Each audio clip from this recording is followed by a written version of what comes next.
Hello everybody, my name's John and welcome to another video. I'm going to first give an update on some of the evidence that's come out about the theory that the coronavirus is man-made rather than natural, and that it likely escaped from the Wuhan Institute of Virology, nearby from where the virus supposedly broke out in the fish market.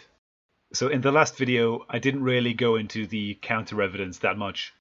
Because the problem with internet conspiracy theories is that it's very easy to just start with a conclusion and then find the facts that fit that conclusion without trying to, first of all, look at the evidence to see what it points to.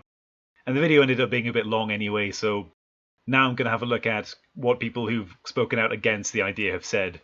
And so there's Chinese media have reported on this. Caixin, the news outlet, and other scientists in the US have given evidence of why they don't think it's a genetically edited disease or why it's not man-made.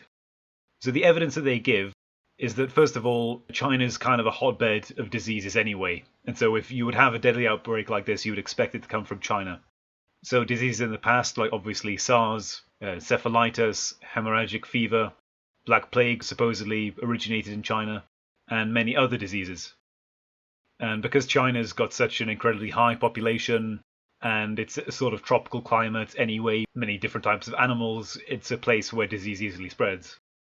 And there's also the fact that many other diseases in the past had conspiracy theories around them, like the idea that they were genetically modified, they escaped from a lab.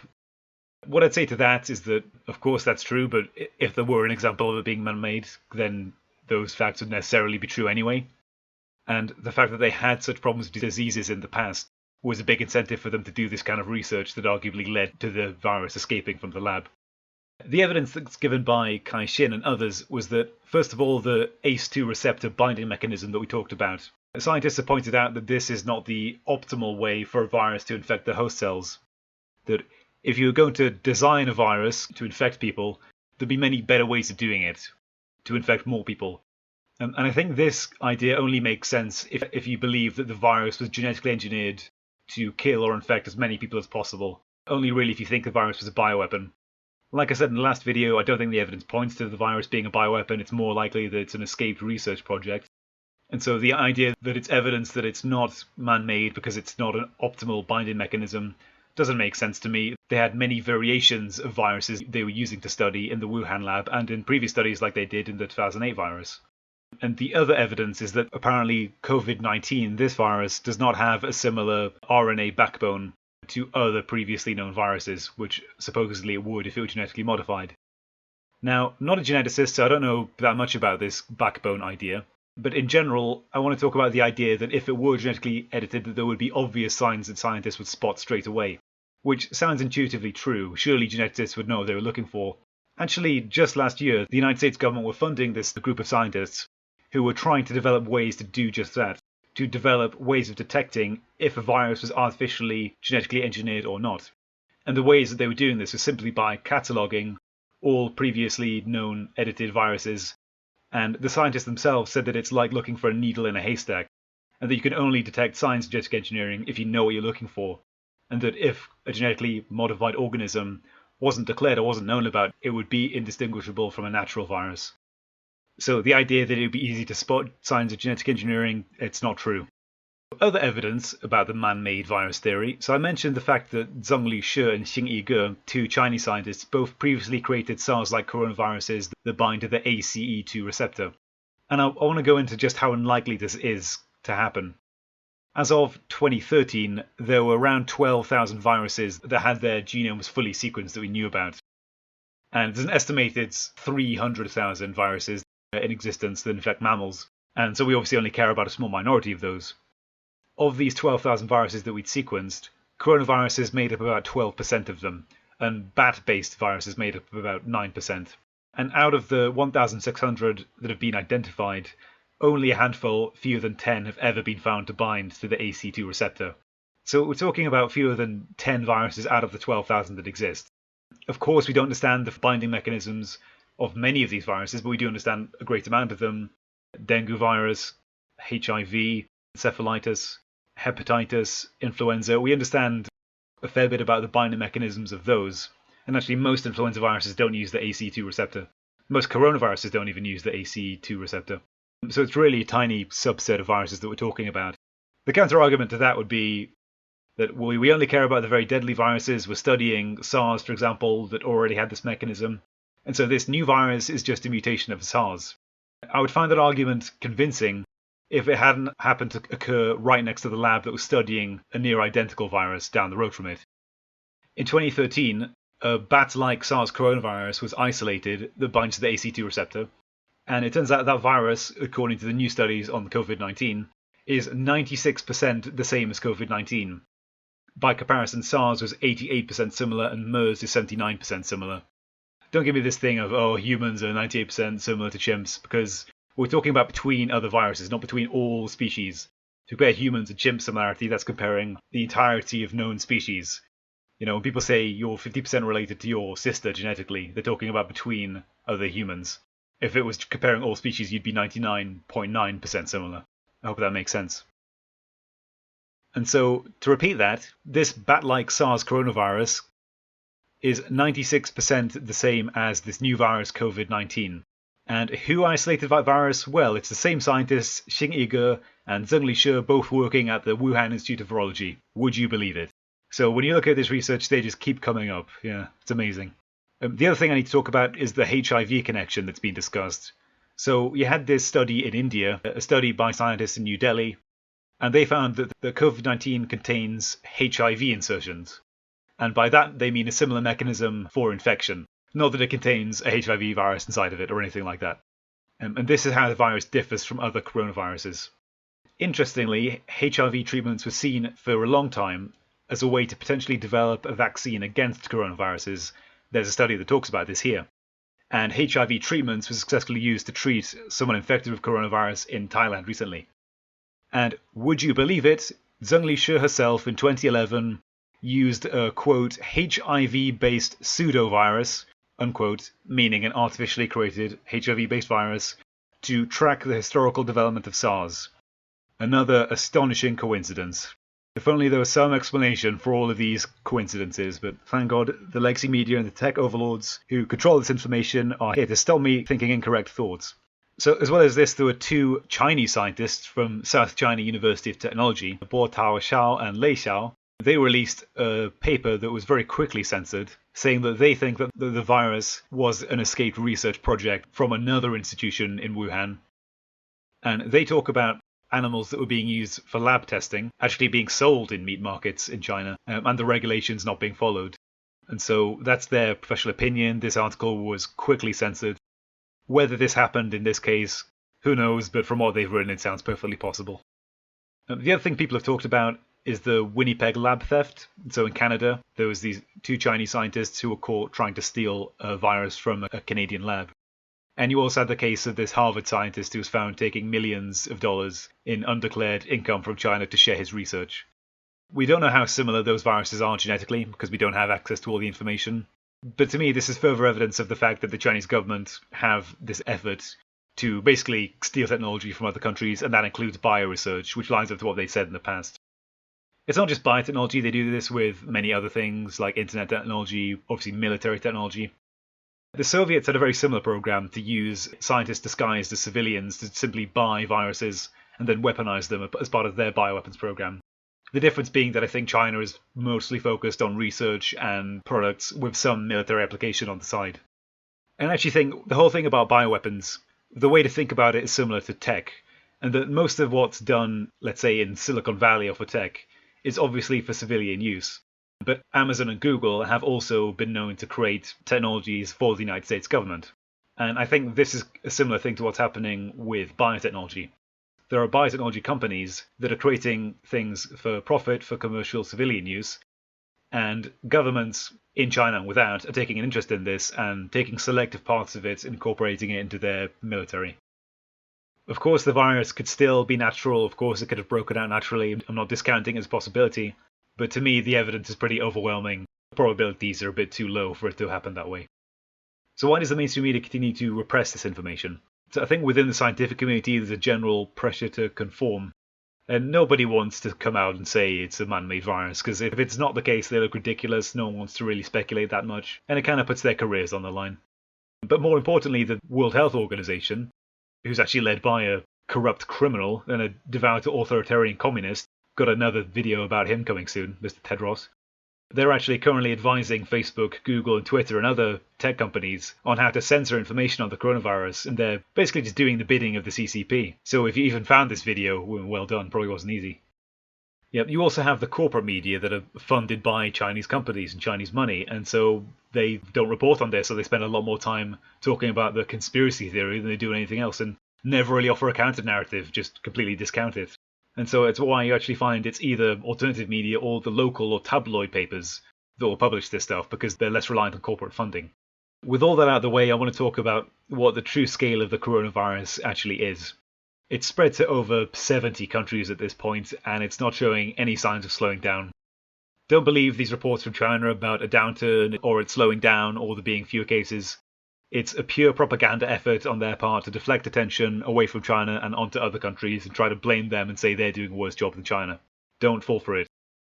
There's just a report came out from Caixin saying how these companies that supposedly brought their workers back to work, what they were really doing was just turning on all the machines, wasting as much electricity as possible to try and meet their electricity quotas and make it seem like their workers are back at work when actually very few of them could get in.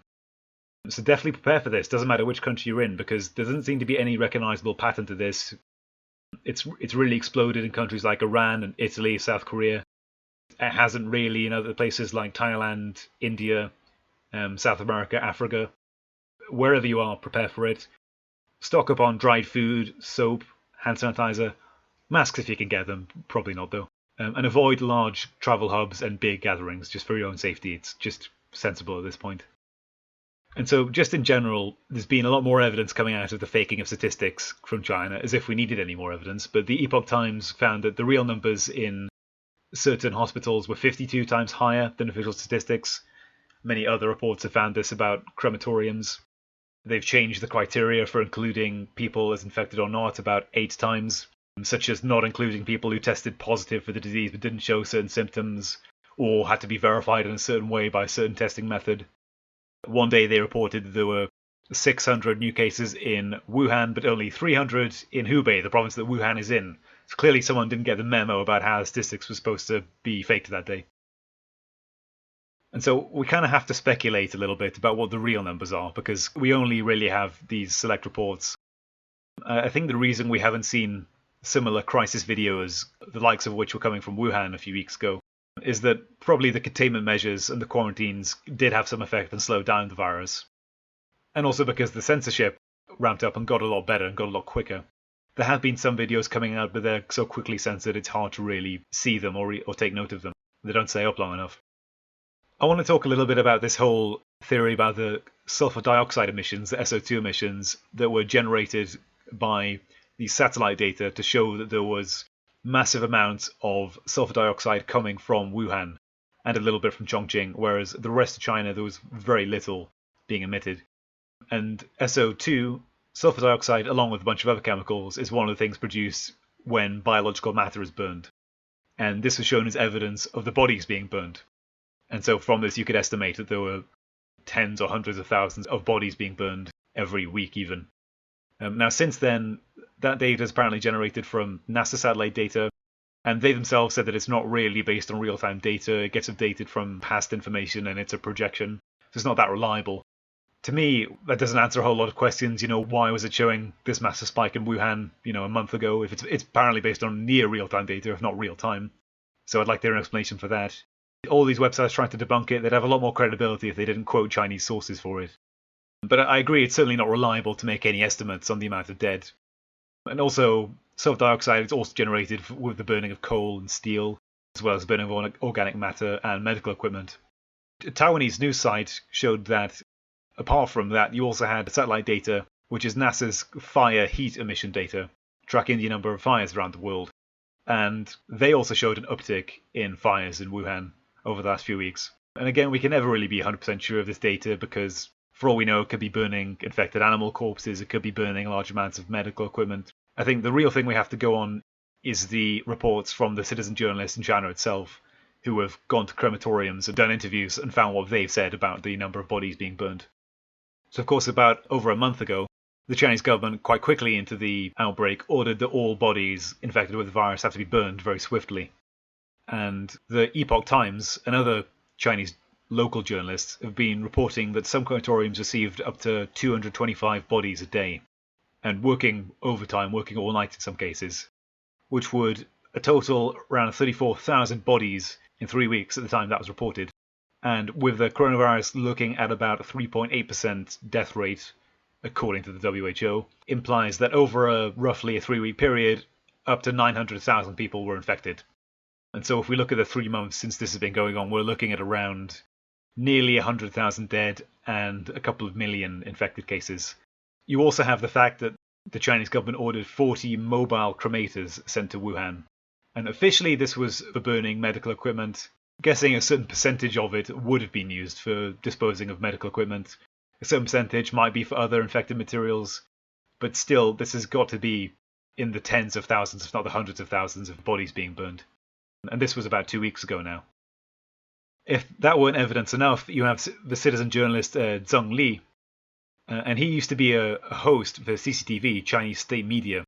And he quit it and started doing his own independent videos. He went to a crematorium and asked them how much money he could make from handing in bodies, then found that he could make 200 RMB, about $30, for every body that he delivered to the crematorium. And that they were receiving 30, 20 bodies a day, really. And after making these videos, he was arrested live on camera and talking about how much the government had faked the statistics and how much they'd lied and tried to cover it up. Really incredible bravery. Also, a while ago now, you had Fan Bing, another Chinese man in Wuhan. He originally went to these crematoriums and he recorded 8 deaths in just under 5 minutes in a hospital. For this, he was put under house arrest. He was locked into his house, unable to leave. And he gave a speech about the need to fight against the evil of the CCP and stand up against the government. He's also been arrested for his efforts. And you also had the journalist Chen Chu-shi. He found similar things reporting at crematoriums and the covering up of statistics, and estimated the number of bodies being burned to be in the tens of thousands. It's hard to overestimate how brave these people are. They'll be lucky to get out of prison in the next 10 years. And the sad thing is that the censorship within China has really ramped up. There was a brief moment in time during the first few weeks of the outbreak where it was relatively more open. But in the last few weeks, we've really seen less and less information come out of Wuhan especially. And the Chinese government has already written a book about the incredible job that they did in handling the crisis, even amidst the virus still going on and killing many, many people, already singing their praises. And the Chinese government itself appears to be, from what I've heard, appears to be going through a massive political crisis, which will probably play out really in the next few months after the virus is contained, if it is. But that'll have to be a topic for another video. I want to talk a little bit about the human cost of the virus and what ordinary people have sacrificed and had to go through in the last few months. I think it's really important to remember some of these people because their own country won't. It's pretty much impossible even for their relatives to publicly mourn them. Just all the people who've died who won't even be acknowledged. They'll never even be on an official death count, and their families will never even be able to openly talk about what happened to them. From what we can gather from videos that have come out, a great number of people have died from fires, people likely falling over in their apartments, not being able to take care of their loved ones or their relatives, people who've starved to death because they were literally sealed inside their own apartments. There was a report about a disabled child who starved to death because both of his parents were hospitalized with the virus, and the state worker assigned to take care of him didn't. Another man was infected with the virus, tried to get into quarantine but couldn't, and jumped off a bridge rather than infect his family. Heard a story about another student who had the virus, was put into hospital for a few weeks, then recovered, and when he got out, found that his entire family had died from the coronavirus while he was recovering. And people need to remember the price that ordinary people paid for it, because this pretty much can be entirely laid at the feet of the government. And you can see during the crisis they've reverted entirely to what they did during the Cultural Revolution and even the Great Leap Forward. And they sort of show their true colours at times like this. I mean, they even dressed these police up as Red Guards, had them patrolling the streets. All the state propaganda, like Li Keqiang appearing and addressing this woman who was cheering about nothing being able to stop her buying vegetables. And the worse the crisis gets, the more controlling they become, and the more they have to lock people up and the more they have to censor.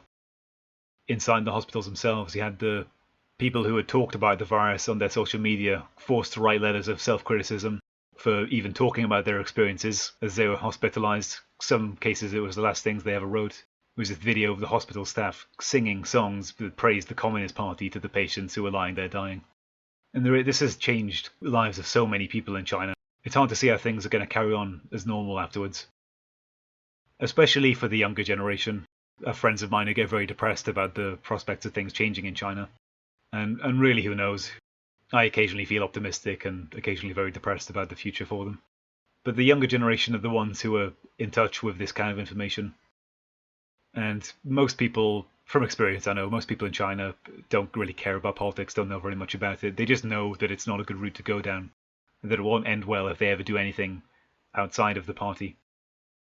But I think the impact of this, at least, is that there's now a generation of people in China who are realizing that they've been lied to their entire lives. Thank you for listening.